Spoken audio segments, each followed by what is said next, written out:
13 বছরের মেয়ের পেটে বাচ্চা, পেটে না 7 মাসের বাচ্চা নিয়ে যখন আদালত প্রাঙ্গণে ঘোরাঘুরি করে, আমরা সবাই সেই মেয়ের পক্ষে হয়ে কথা বলছি এবং পুরা পৃথিবীর লোকজন সেই মেয়ের পক্ষে। কিন্তু কী লাভ?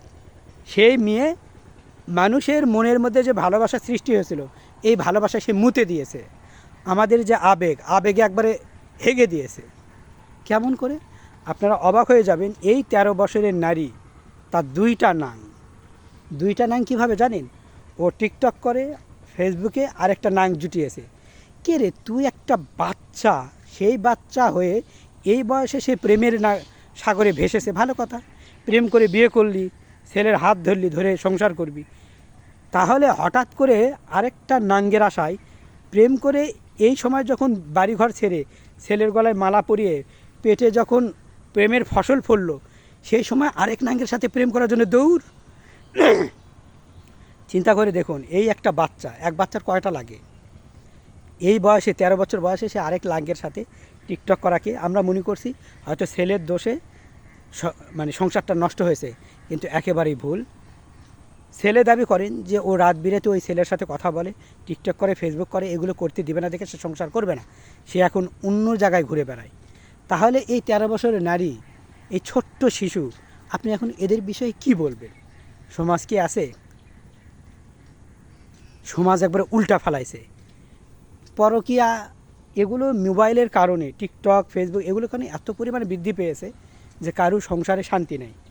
আসলে বলতে গেলে কি, সুযোগের অভাবে সবাই চরিত্রবান, এই কথাটা কিন্তু একেবারে মিথ্যা নয়, আবার কি সঠিকও নয়। সুযোগ পাইছে তখন কি 13 বছর কি আর ইয়ে কি, তারও মনের মধ্যে জাগছে, লাং ধরা পালাইছে। এখন এ যদি আরেক লাঙ্গের কাছে যায়, তাহলে এই ছোট্ট শিশুর কি হবে? এই প্রেমের ফসল কি হবে? আমাদের সমাজে বাবা মা চিন্তা করে না যে আমাদের সন্তানের ভবিষ্যৎ কী। ইদানিং এগুলো বেশি। 4 বাচ্চা 5 বাচ্চা রেখে মা পালিয়ে যাচ্ছে লাঙ্গের কাছে। কেরে, এই যে জন্ম দিছু বিলাতি কদুগুলা, এই কদুগুলার ভবিষ্যৎ কী? তাই প্রত্যেককে বলবো, সন্তানের মুখের দিকে চেয়ে হলেও নাঙ্গের কাছে যাওয়া বাদ দাও। কারণ নিষ্পাপ শিশুর তো কোনো দোষ নেই। আজ তোমরা অন্য লাঙ্গে শুয়ে থাকবে, সুখে থাকবে, কিন্তু দুঃখের সাগরে ভাসবে এই তোমার প্রেমের এই কদুয়ালা ফসল। ওলকপিগুলা কই রেখে যাবা? আগেকার যুগে একটা সময় ছিল, বাবা যদি মারাও যেত, স্বামী যদি মারাও যেত, সন্তানের মুখের দিকে চেয়ে মা বিয়ে বসতো না। কিন্তু এখন বাবা আছে, সবই আছে, সন্তানও আছে, টাকা পয়সাও সংসারে আছে, এরপরেও নাঙ্গের হাত ধরে চলে যাচ্ছে। আর ভাসিয়ে যাচ্ছে এই ওলকপির মতো বাচ্চাগুলো, যারা নিষ্পাপ, যাদের কোনো দোষ নেই। আমি এমন সমাজে অনেক সন্তান দেখেছি যাদের বাবা মা দুইটা হওয়ার কারণে, যেমন ধরুন বাচ্চা হওয়ার পর কোনো কারণে বাবা মা একত্রিত থাকিনি, অন্য জায়গায় মা বিয়ে বসছে, অথবা বাবা আরেকটা বিয়ে করছে, সৎ মা চলে আসছে। এই সংসারে কী পরিমাণ যে অশান্তি, একমাত্র যারা এই সংসারে বিলং করে বা যারা বসবাস করে তারাই জানে যে এর জ্বালা কত।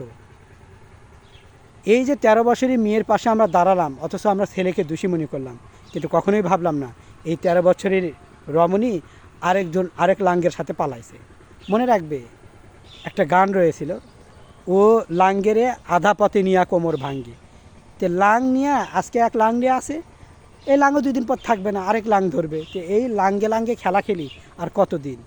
পরকীয়া বাংলাদেশে ভাইরাসের মতো ছড়িয়ে পড়ছে, যেটা থেকে কেউ রক্ষা পাচ্ছে না, এবং খুবই অবস্থা খারাপ। আমাদের দেশের অবস্থা করুন।